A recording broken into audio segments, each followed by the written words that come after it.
Okay guys, good day to all. So last time we already discussed about Python lists. So before we discuss about Python lists, so make sure we already know the array. So because Python lists are also similar with arrays. Okay, so I have this discussion. Okay, we have in an array we have elements. Also we have index or indices. Okay, so elements, these are the values of your index. So always remember that an array starts with index 0, then followed by 1, 2, 3, 4. So it depends on the length of your elements. Okay, so example, the value of your index 0 is A. So we have character A, next B, C, D, and E. So index 4 has a value of E, index 3 has a value of D. Then we have index 2, the value of C. Index 1 has a value of B. And index 0 has a value of A. So A, B, C, D, E are called elements. Okay, always remember that elements are the values of your index. So Python list and array are similar. Okay, so first, how to create a variable or how to create a list. For example, I have this variable mylist. Okay, so question mark, equal sign. Then we will use the square bracket. So after that, for numbers, we can create example 1, 2, 3, 4, 5. So it is separated by comma. So this is for numbers. Okay, to print the list, okay, we will use the print function mylist. So this is the variable mylist. So it composes of 1, 2, 3, 4, 5 numbers. Okay, so run this program. Start debugging. Okay, Python file. So okay, this is the output. So we have 1, 2, 3, 4, 5. So it prints the list. Okay. So for numbers, as for letters, so we'll change this one. So we will use also square bracket. Then always remember that anything enclosed by a double quote or by a single quote, it is considered as string. So we have ABC,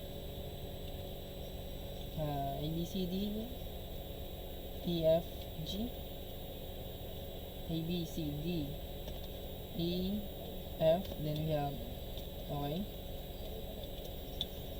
GHI. So example of this.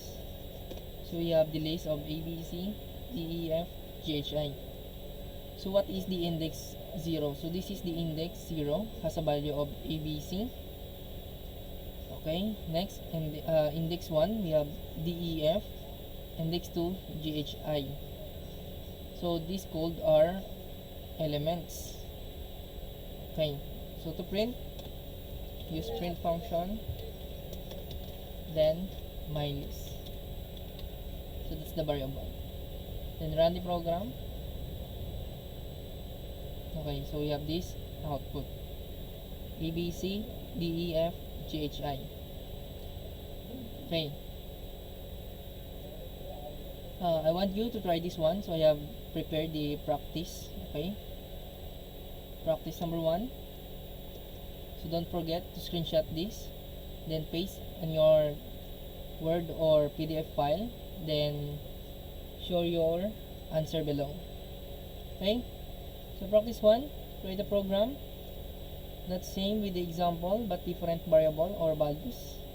Okay, for that is for 5 points.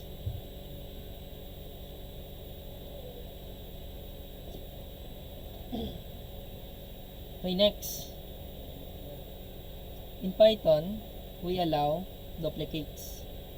So we can duplicate the elements or values in our array. So example, we can add another ABC here.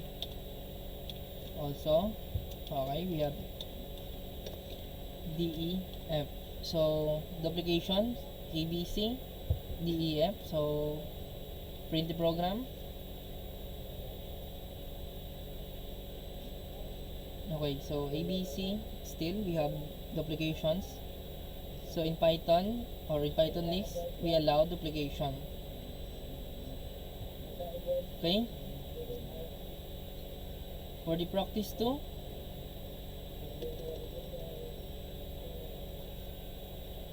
okay, this is the practice 2. Create a program, same with the example but different variable and values. So another 5 points. Okay, screenshot this one, then try to practice it.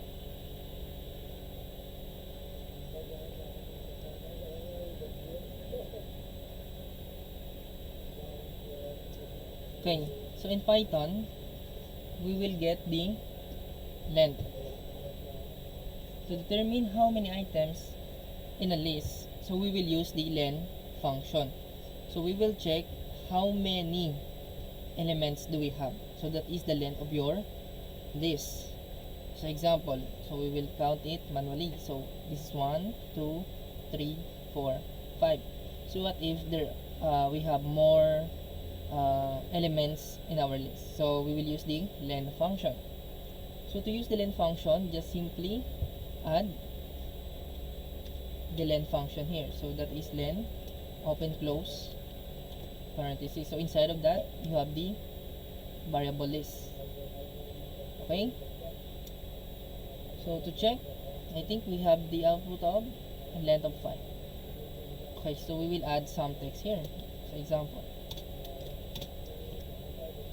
example, we have, okay, this is the length of my list.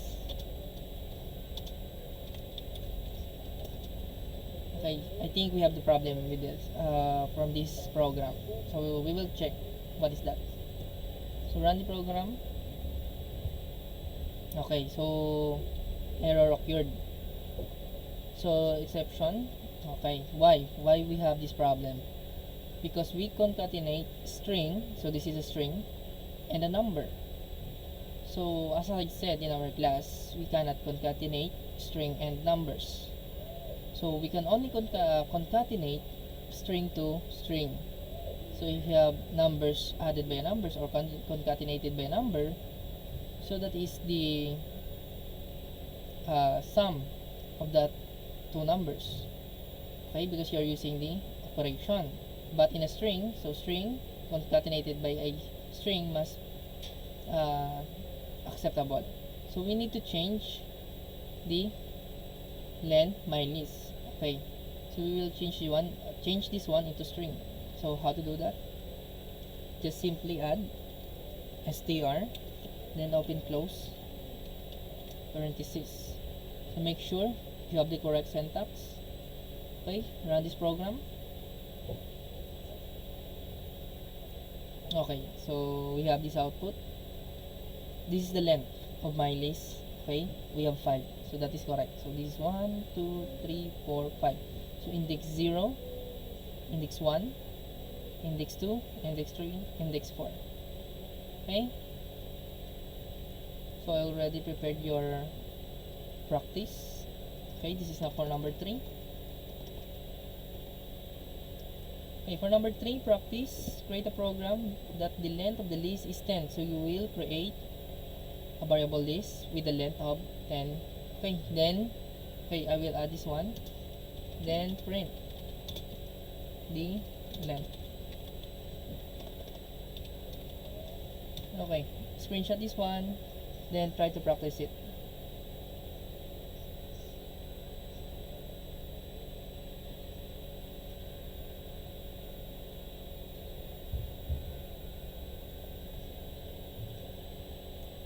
Okay, next we have to access items.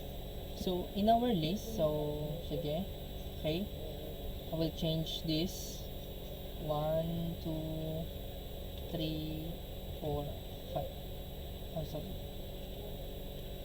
Okay, so we will delete the double quote. So we have the list of numbers. Okay, so my list, I have 1 2 3 4 5. Okay, so what if, what if I just want to show or output number 3. So I just want to show or print the number 3. So what's the program with that? Okay, list items are indexed. You can access them by referring to the index number. So we have these index numbers. So 1, so we have index 0. 2, we have index 1. 3, we have index 2. 4, we have index 3. 5, we have index 4. Okay, to do that, okay, we have already the list. Okay, print. So inside of our print function, we have the variable mylist. For that, we have to use the square bracket, then identify what index do you want to show or output it. So example, we have to show the index 2, then run this program. Okay,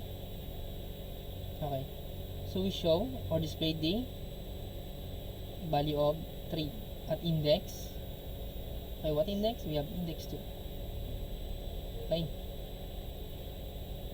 what if we want to show the index? Okay, we will print another print. Okay, I will add text here.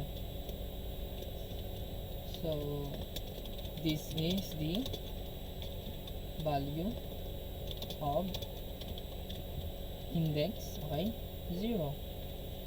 Then I will put some decorations here. Okay, so then we have the variable. Okay, we have mylist, then square bracket, okay, index 0. So this is the value of index 0, then the mylist, then we have the identifying the index, okay, index 0. Then we will try to run this program. Okay, we have some error because invalid syntax. Okay, we will try to add comma here, or we can concatenate. Okay, this is a trial and error program. I think we have a problem also because we have string added or concatenated with a number, so that is not possible. So we need to convert this into string. So str mylist, okay, index 0. Okay, run the program. Okay, that's it. So this is the value of index 0. That's the value of, okay, we have the value of 1. So index 0, value of 1, that is correct. Okay, time to practice. For number 4, okay, play the program, the same with example but different variables and values. Okay, that's it.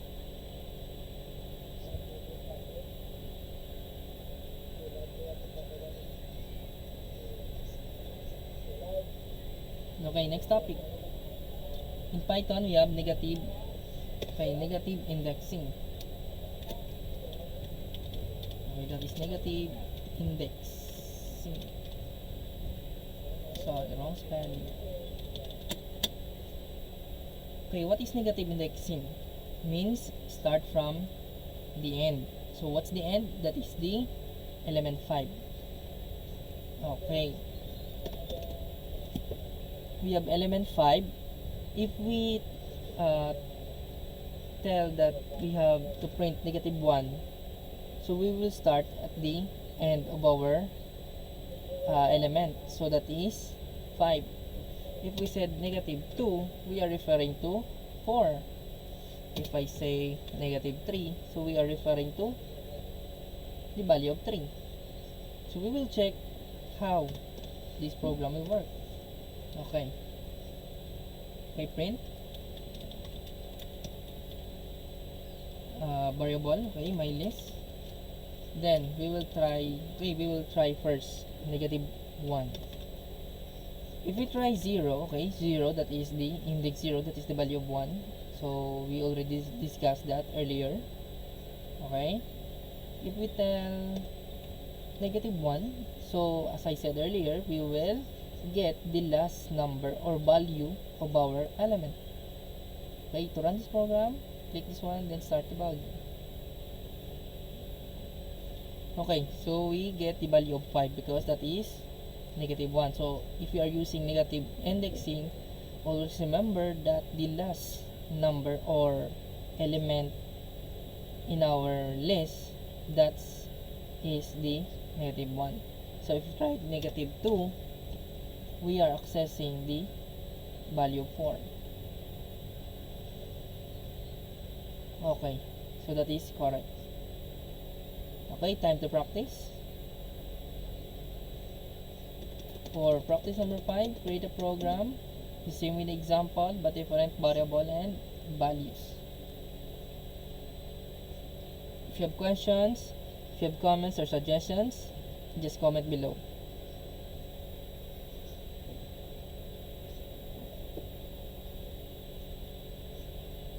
Okay, we have this topic. After negative indexing, we have the range of indexes. Okay, so I will add some elements here. Okay, so what is range of index?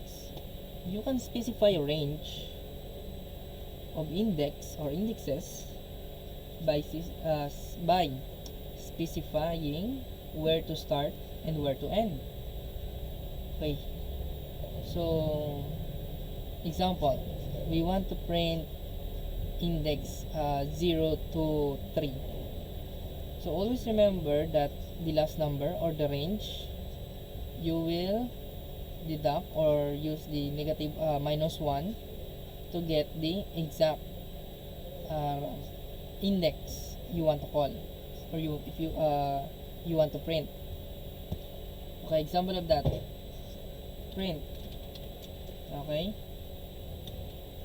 mylist, we have this variable mylist bracket. So example, we want to print, okay, we will print start at index 0. After that, we will use the range, so that is colon, and then in what range? Example, we have 4. So we are showing, okay, we are getting the values of index 0 and, okay, not end, so index 0 to range of 4. So 4 minus 1, that is 3. We cannot include 4 because that is the limitation of the range. So if 4, so make sure you -1, then the print minus index 0 to 4 will show only the index 0, 1, 2, 3. So what are the index of 0, 1, 2, 3? What are those values? We have index 0, 1, index 1 we have 2, index 2 we have 3, then okay, 0, 1, 2, index 3 we have value of 4. So the output must be 1, 2, 3, 4. Okay, try to run this program. So checking if we are correct. So we are correct. So that is the range of 0 to 4. So we didn't include the index 4. So index 4, that is 1, 2, 3, 4. Sorry, 0, 1, 2, 3, 4. So that is the 5. So index 4 is 5. Okay, in order to check it, so okay, we will try index 4. Mylist index 4 run. So the value is 5. Okay, so using index range, you are printing or showing the output starting range and ending of the range, but you will deduct 1, or you will do the -1. Again, another example, if you want to print index 2 starting range, starting index, then we have the range of, okay, so example, we have 5, I think 5. So what is the index of 5? So this is 0, 1, 2, 3, 4, 5.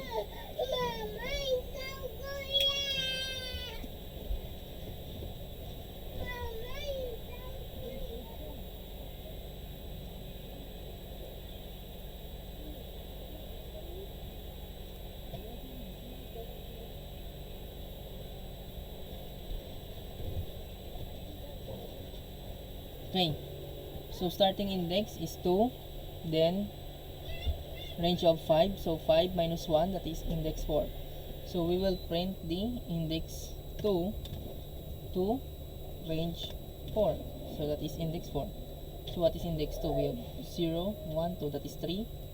Then we will include the index 3 and 4 because the last range is 5, so 5 minus 1 is 4. So output is, okay, 3, 4, 5 I think. Then start to run the program. Okay, we have the correct output. Okay, time to practice. Number 6.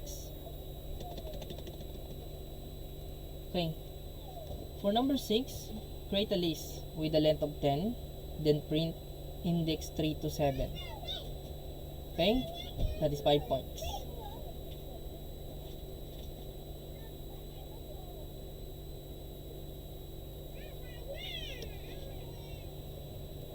Okay, next.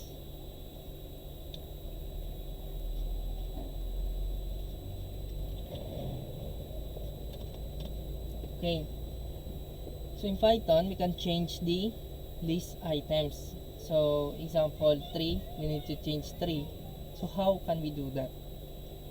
So we will declare the index, then we will set the value. Example, okay, my list, I'll declare the index using square bracket. So what index is 3? So that is 0, 1, 2, that is 2. So index 2, value of 3. I want to change it. Okay, what's the value? I want to change it into 10. Okay, run this program.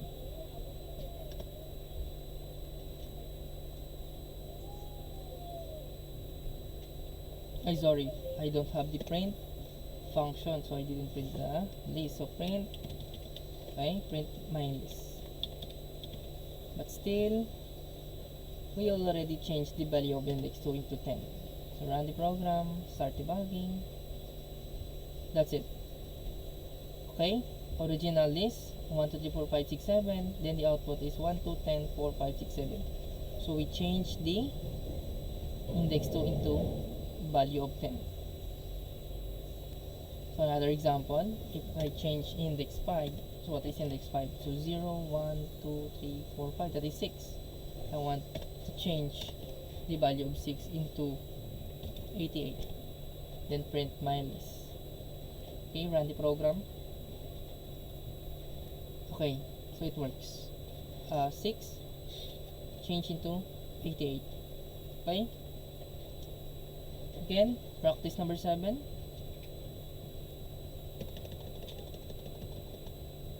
Create a program that's same with example but different variable and values. That is 5 points. Okay, take the screenshot and answer it with your own. Don't copy paste or wait for the answer of your classmates.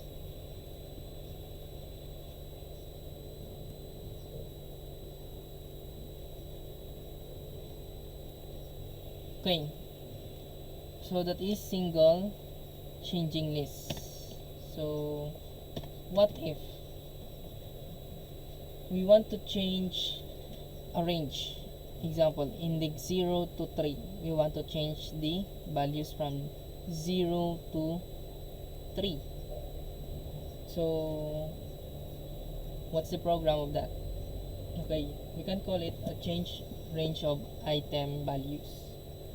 To change the value of items within a specific range, define a list with the new values and refer to the range of index numbers where you want to insert the new values.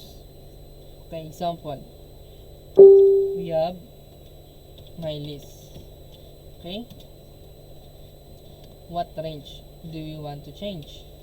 Example, 0 to 3. So 3 minus 1, we have 2.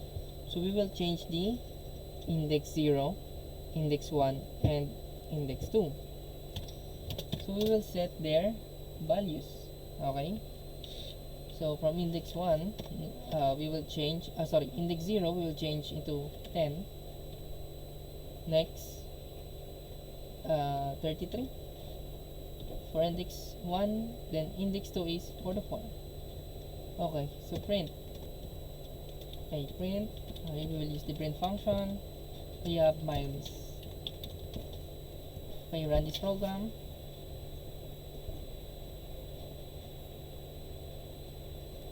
Okay, so 1 becomes 10, 2 becomes 33, 3 becomes 44.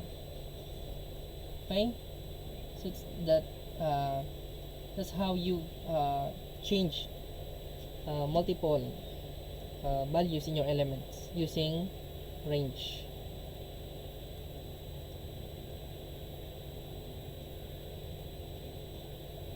Okay, another example, if you use, okay, we will change index 3. Okay, index 3, that is 0, 1, 2, 3, that's 4. Okay, until range of 6, 0, 1, 2, 3, 4, 5, 6, that is 7. Okay, so 6 minus 1, that is 5. So we will change index 3, 4, and 5. Okay, so this is 111, 122, 333. Then run this program. Okay, so we change index 3. Okay, correct. 0, 1, 2, 3. So 4 becomes 111, 5 becomes 222, 6 becomes 333, then still 7 is 7. Okay, time to practice. Practice number 8. Create a list with a length of 7. Okay, then replace the value of your index 1 to 4. So 4 minus 1, that is 3. So index 1, 2, and 3. So again, create a list with a length of 7. Then replace the value of your index 1 to index 1 to 4. So you have the range of 5. So again, range of 5. So 5 minus 1, that is 4. So you will change index 1 to 4.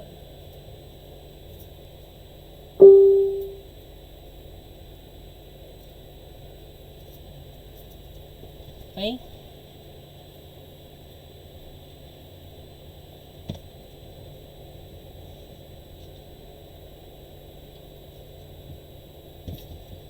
okay, next we have this insert. So how to insert? So we will use the insert function to insert a new list item without replacing any of the existing values. Okay, without replacing, we can use the insert method or function. Okay, how to do that? So we have this list. So we already created the list. So okay, my list. So calling the variable, we will use the insert function. So open close parenthesis. Okay, my list. That insert the variable, that insert function. Then what index do we want to change? So we want to change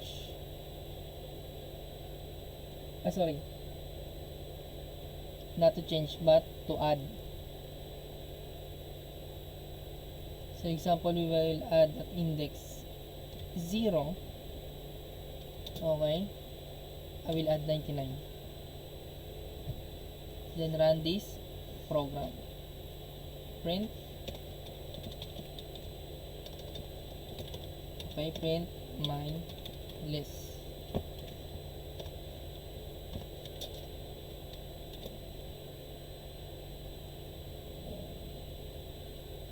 Okay, so at index 0 we added 99.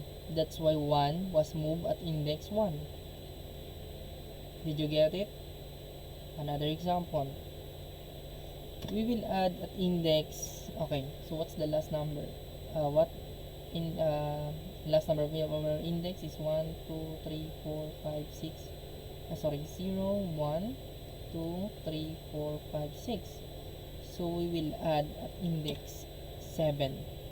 So kay value, we have this value, then run this program. Okay, so at index 7 we added the value of or element 33. So the value of index 7 is 33. So another example, index 5, we will add 100. Run this program.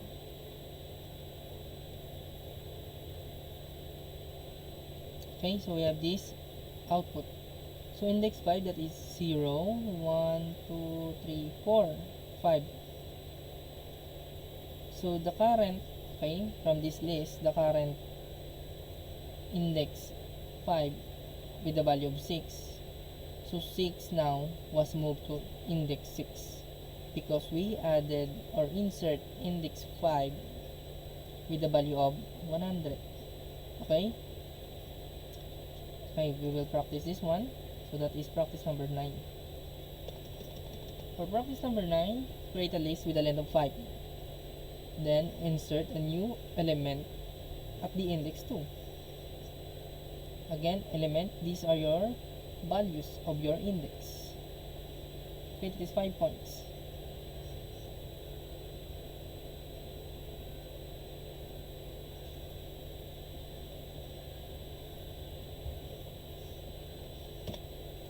Okay, next.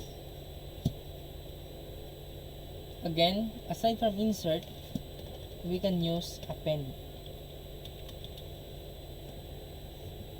So what is append? To add an item to the end of the list, use the append function or method. So append, you are just adding an element at the last. So always remember, append will add at the last of your element. So it will continue next at the element or element 7 or index 6. So append will just add at the last of your element. So always remember that. So example, my list. Okay, we have this variable my list that append.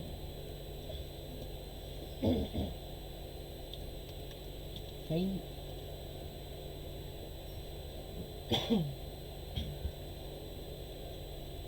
My list that append. Okay. So enclose with the function. So what do you want or what number do you want to add at the last of your element? Example, I want to add 77. Then run this program. Okay, first we need to print the my list. Okay, run, then start debugging. Okay, so again, append. So using append function, it will just add at the last of your element. So always remember that append is adding an index at the last. Okay, the last part of your element. Time to practice. Practice number 10. Create a program. Okay. That same with the example but different variable and values. Okay, that's 5 points. So practice it using append function.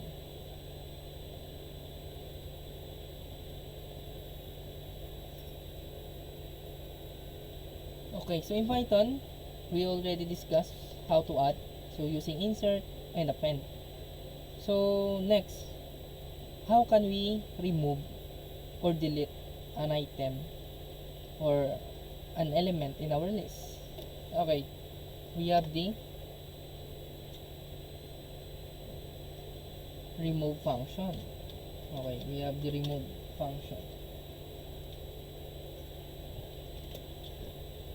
Okay, if we are adding, we are removing.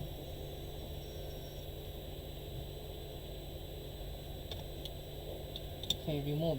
So we will use the remove function. So example, we already created a list, so that is my list. So we will call the variable list. After that, we will use the remove and then the function. Okay, what element we want to remove? So example, I want to remove element 6. So I will just declare the 6. Okay, then print. So using the print function, inside of it we have the list. Then run. Okay, so you can see in our output there's no element 6 here. So we are deducting also the index. So if we count, so we have index 0, index 1, index 2, index 3, index 4, index 5. So the length, okay, the length of our index now is 6. Okay, to check, example, print using the length function. Okay, then variable miles, then run the program. Okay, that's the length 6. So I will add text here, the new length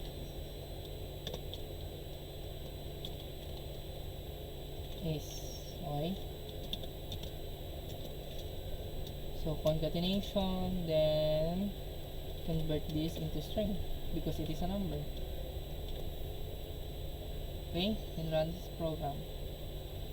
Closing, so we got to close this one, then run. Okay, so the new length is 6. Okay,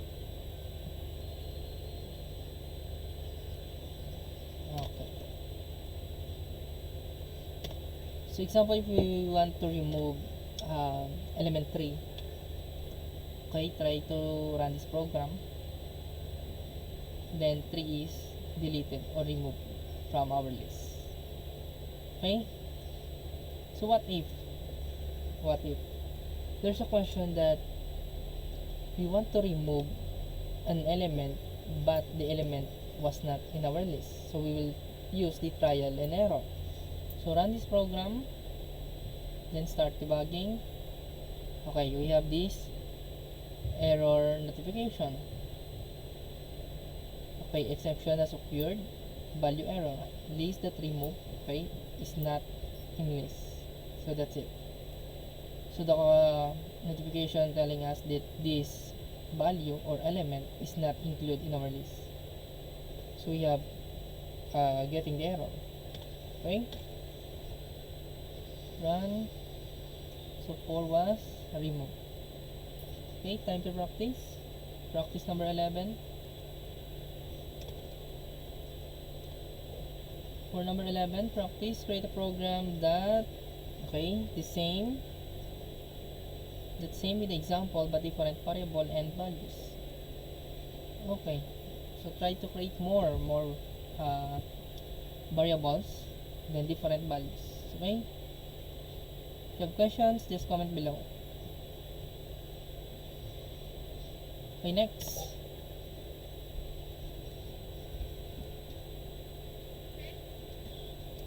Also, we are using the pop function. So what is pop? It removes the specified index. So earlier, specified elements using remove, but the pop function specified index. So we are calling the index that we want to remove or delete. So example, we have the mylist, so that is the list name of our variable mylist. Then we will use the pop function. Okay, what index do you want to remove?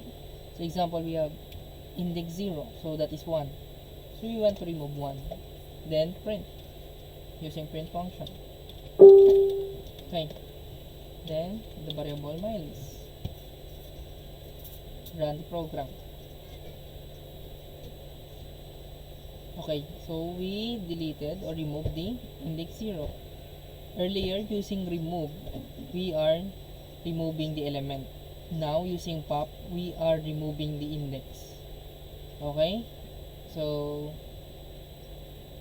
same function. Okay, again, earlier, using the remove function, we are deleting the elements. Okay, now we are deleting we are specifying what index do we want to remove. Example, we want to remove, okay, index 5, so 0, 1, 2, 3, 4, 5. That is the value of 6. Okay, then run this program. Okay, 6 was not in our output, so we have the 1, 2, 3, 4, 5, then 7. Okay,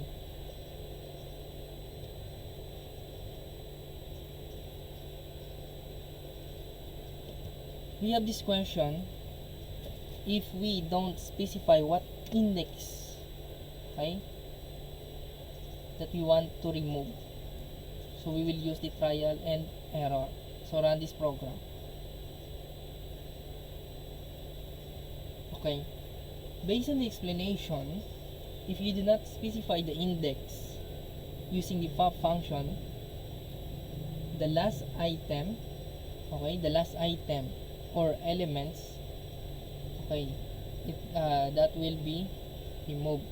So the last item is 7, so 7 was removed or deleted in our list. So without specifying what index you do you want to remove, okay, so example that we are showing now, the mylist.pop without index, so the last item or element was removed, so that is 7.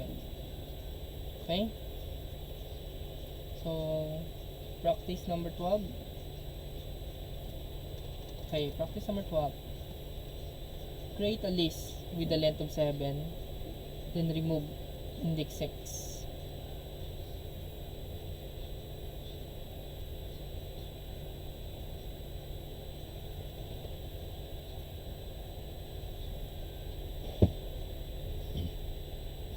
Okay, next, aside from pop, we have del.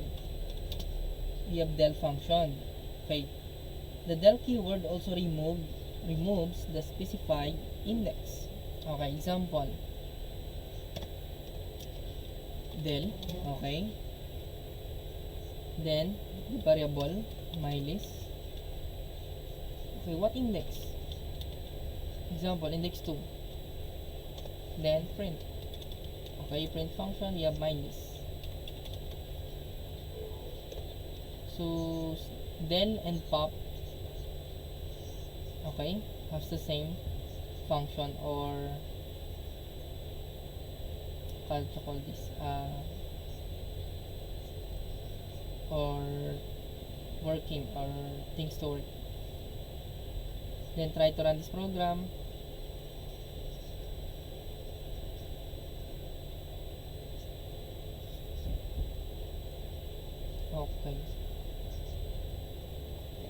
Okay, again, so my Visual Studio Code is not working, so run again.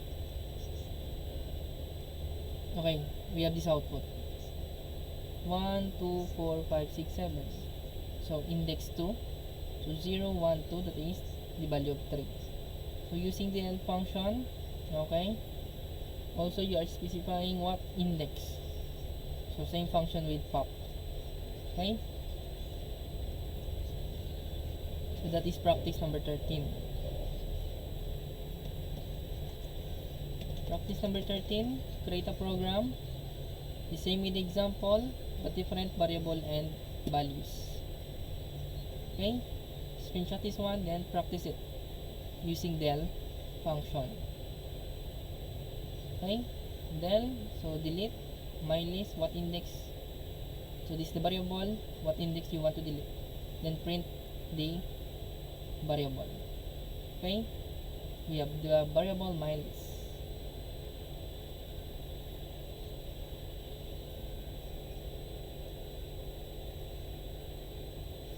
Okay, if you want to clear the list, Okay, we will use the clear function. So clear function empties the list.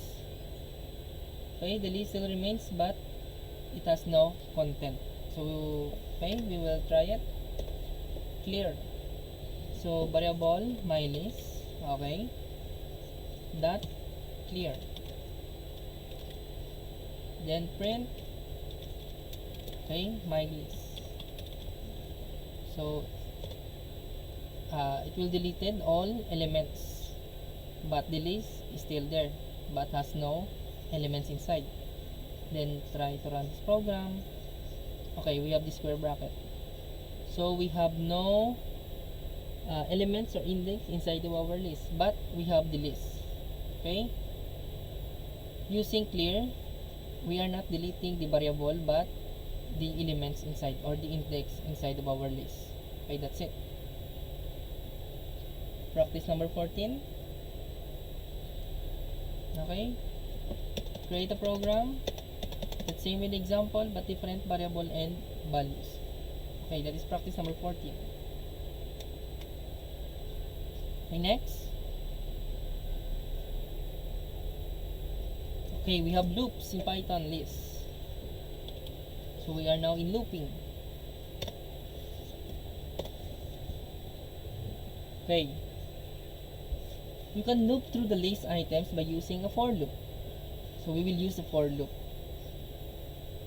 Okay, we have the variable list, then we have these elements, then we will use the for loop. Okay, for, okay, list, another variable, okay, in my list. So this is a variable my list, then another variable list, okay, then colon. After that, print the variable list, because my list was putted to another variable, so that is the list.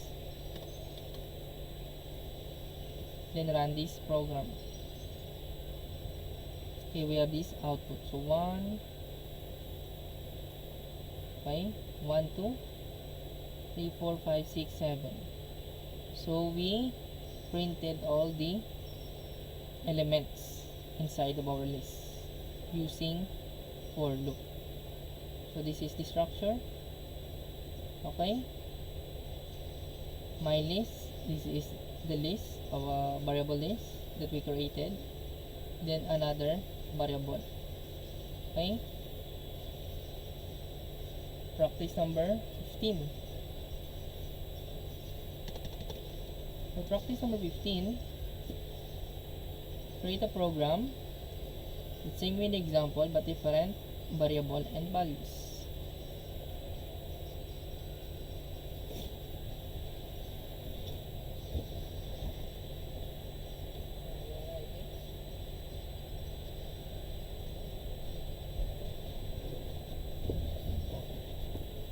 Okay, next we will use the while loop. So while loop, okay, how to do that? Okay, you can loop through the list items by using while loop, but we need to get the length of that list in order to use the while loop. Okay, function determine the length of the list, then start at 0 and loop your way through the list items by referring to their indexes. So remember to increase the index by 1 after each iteration. Okay, so first things first, we need to get the length. So how to get the length? We will use the length function. Okay, so example, we will declare a variable length. Okay, variable length is equal to length. Okay, correct. Then the variable my list. Okay, to check if this one is correct, okay, we need to print the length. Okay, print length, so make sure that is the length of our list. Okay, 7. So if we count 0, 1, 2, 3, 4, 5, 6, that is our index. But in our elements, we will count 1, 2, 3, 4, 5, 6, 7. So we have 7 elements. So that's the length of our list. Okay, after that, we will declare a variable I or variable x will set into 0 because we will use variable x to the iteration and the condition of our for loop. Okay, while loop. So we are using while loop while. So in our term, in Hiligaynon term, that is samtang. Okay, samtang, that is while x, okay, is less than or equal, okay, less than or equal. So we have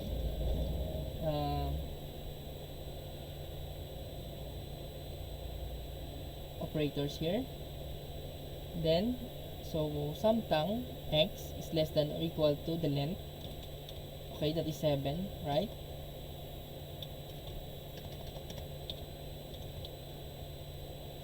Okay, while x is less than length, okay, colon, don't forget the indent. Example, use tab or indent. Okay, print. Okay, what do we want to print? The list. So we have the my list, but what index? So we will start at index 0. Okay, so we will declare the variable x because x has a value of 0. So it will iterate using the iteration. So what is the iteration? Example, x is equal to x plus 1. So it will add 1 every time the condition is false. So please check the condition. This one is x less than or equal to length. Okay, if true, again, if true, the iteration will be continue. The iteration will stop if the condition is false. So okay, so we will understand this one using while loop. So first, the value of x is 0. Okay, again, the value of x is 0. So we will check the condition.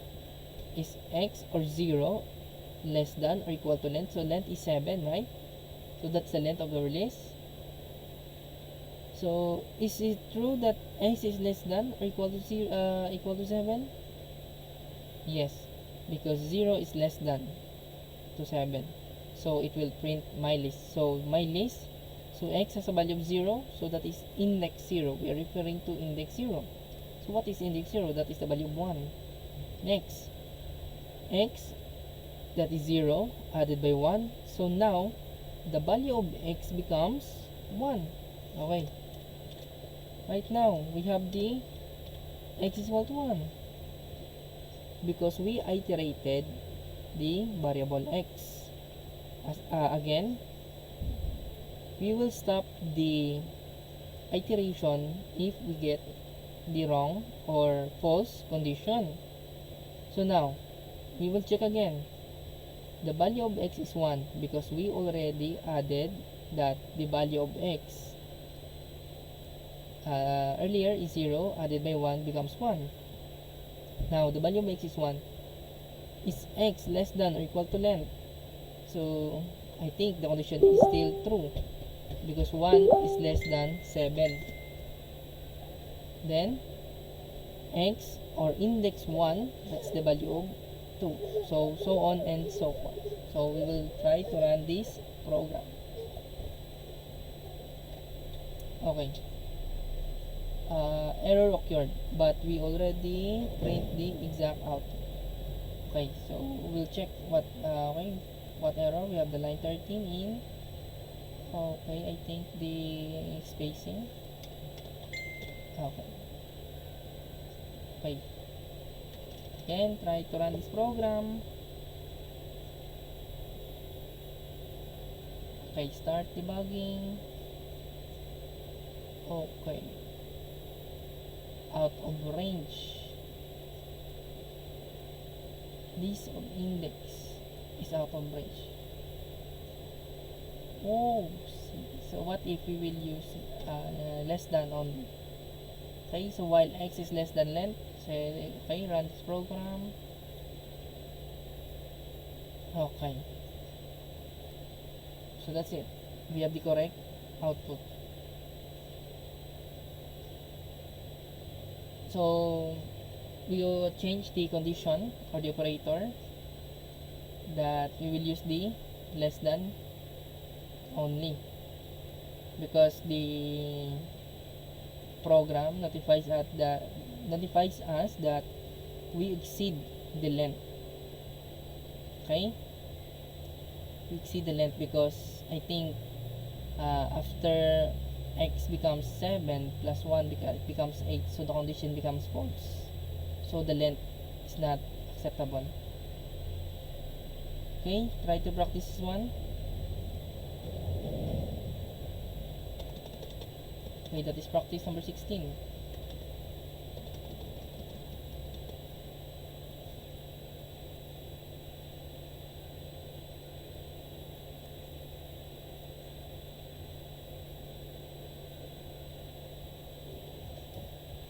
Okay, next topic, we have sorting.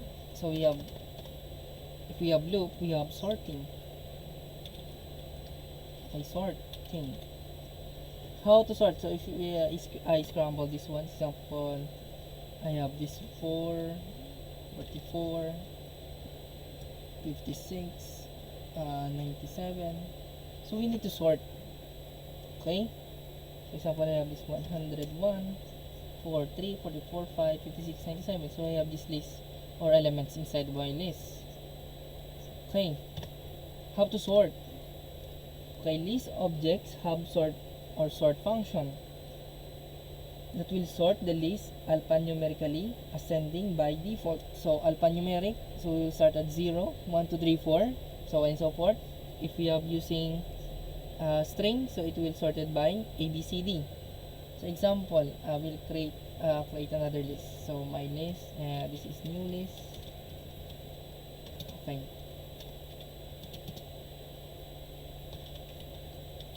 Yeah, example, I'm using string, so x, y are so this is x. Okay. Next, this is A. Okay, this is B. So we will sort. Okay, first we will sort the number. So how can we do that? We will call the variable mylist for numbers. Then using the sort function.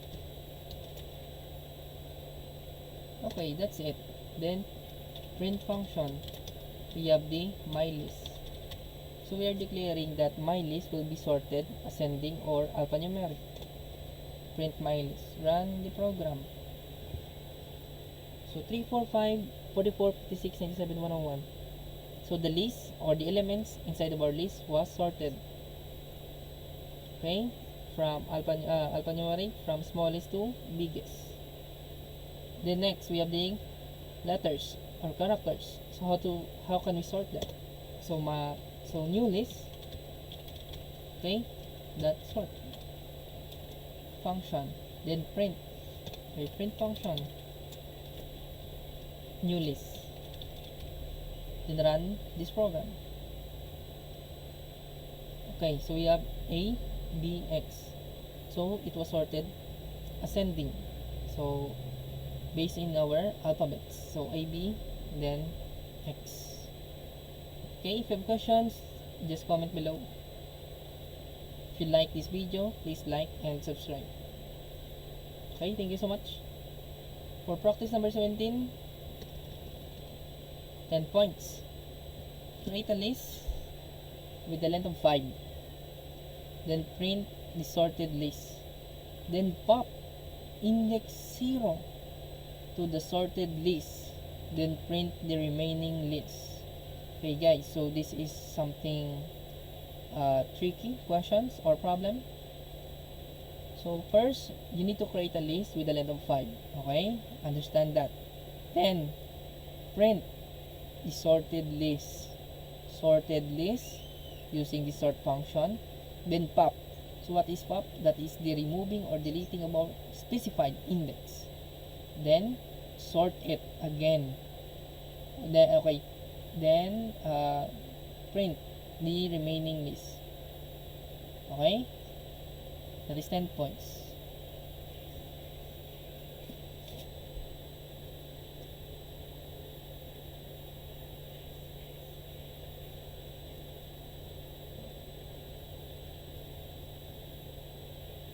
Okay, next, how to sort descending. So descending means, in our term, or in our Hiligaynon term, baliskad. Yes, okay? So it is the reverse. The reverse of ascending. So that is descending. So example, we will use the reverse equals true function. Okay. So example, we have this list. My list. Okay. After that sort function reverse. Okay, reverse means biggest to lowest is equal to true. Then print function, we have the my list. Okay, I think this is capital T. Then run the program. Okay, from biggest to lowest, that is descending. So we are using the reverse equals true if you want to sort it by descending order. Okay, so copy this one. We will try the new list. Okay, new list that sort reverse equal to true, then new list.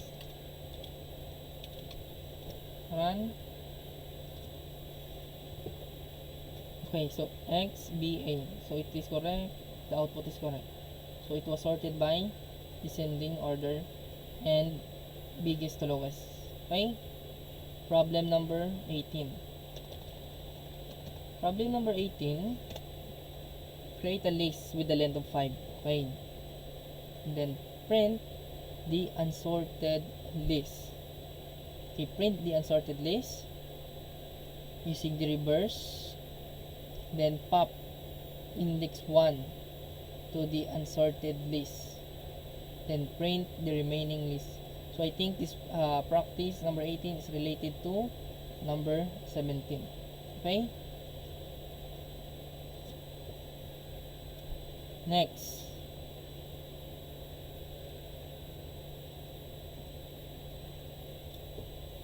okay, join. So we will join the list. So example, I've already created my list, then new list. Okay, so I want to join my list and new list. Okay, so we'll create last list is equal to, okay, we will declare the variable my list concatenated by new list. Okay, we can combine a number or a character inside of our list. So example, we can change 3 into string ABC. Okay, so try. We will print first the my list if these elements can run or acceptable that we have numbers and string inside of our elements. So print my list, then run the program. Okay, so in a list we can create a string or a number inside of our elements. Okay, is that clear? Okay, so it is acceptable that we can concatenate string and numbers using lists, only in the list. Okay, so we will try to print Okay, using print function, last list. So we will check if this list will be added or concatenated to my list. Run the program. Okay, so it combines. So it combines the my list into the new list. Okay, so that is join. Okay, so this is the join list. So this is how you program or you will join the two lists. Practice number 19. Okay, practice number 19, create a list, then join them. Each list must contain 4 elements. Then use del method to delete index 5, then print the list. So try to understand this practice or problem. So again, create 2 lists, then join them. Same with the example. Then additional, we already discussed the del method or function. Delete index 5. Okay, you can show it in your program. Okay,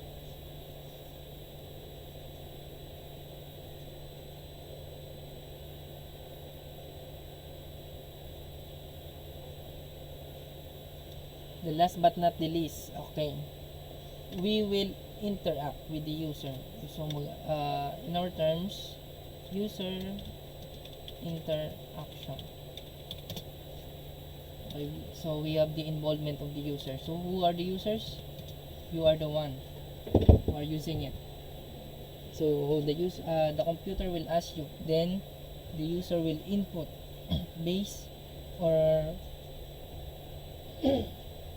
what is the computer is asking. Okay,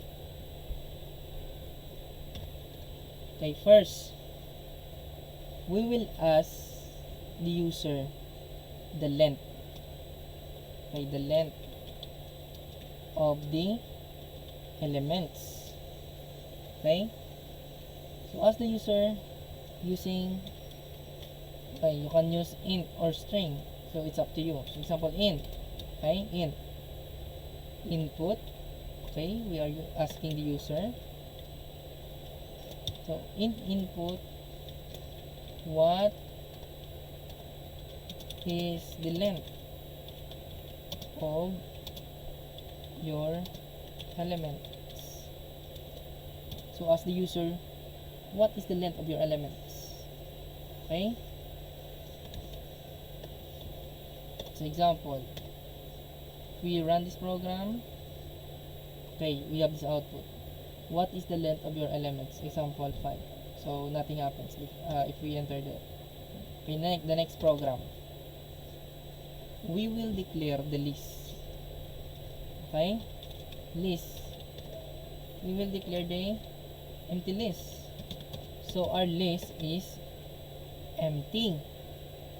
So this problem, we will ask the user what's the length of the elements, then the user will add, okay, will add the list inside of our list.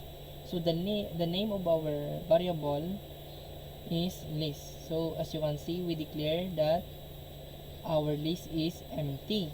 So the user will put some values or elements here using while loop. Okay, so we already discussed the while loop. So earlier we declared the variable x into 0. Okay, again, this is an empty list. This is our variable x has a value of 0. Next, while, okay, samtang, as I said earlier, while variable x, so we already discussed this, less than, okay, less than the length. So this is the length, less than length. Okay, next, so what the user will do? So the computer will ask, this is the user input. Okay, user input, is equal to, okay, str input, then it will ask enter the value of index. Okay, index what? Okay, so concatenated, then so we will convert the variable x into string, so that is strx. Okay, because we cannot concatenate string to a number. After that, we will use the append function. So did you remember that the explanation for the append function? So append function will add a new element at the last part of your element or index. So again, I'll just review your append function.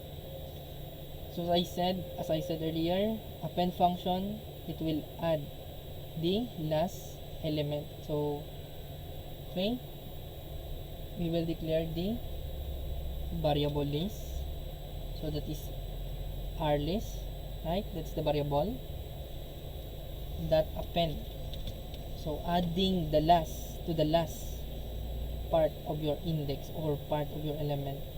Okay, append. So what's the value? User input. Okay, copy paste.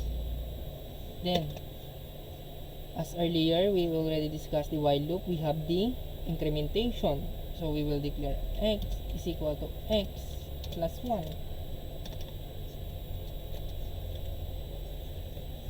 Then outside of our while loop, we will print the list here.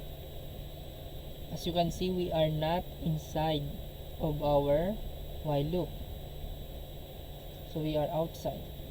Okay, so this is the group of your while loop, then print is outside of your while.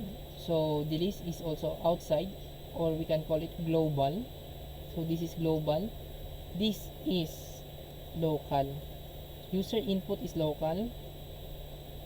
Variable x was set into global also, because we are getting the variable x here, so that is global. So we will print the global list.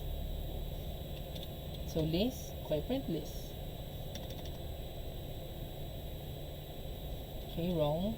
So small list, okay, small list. Then run this program. Okay, delete this one.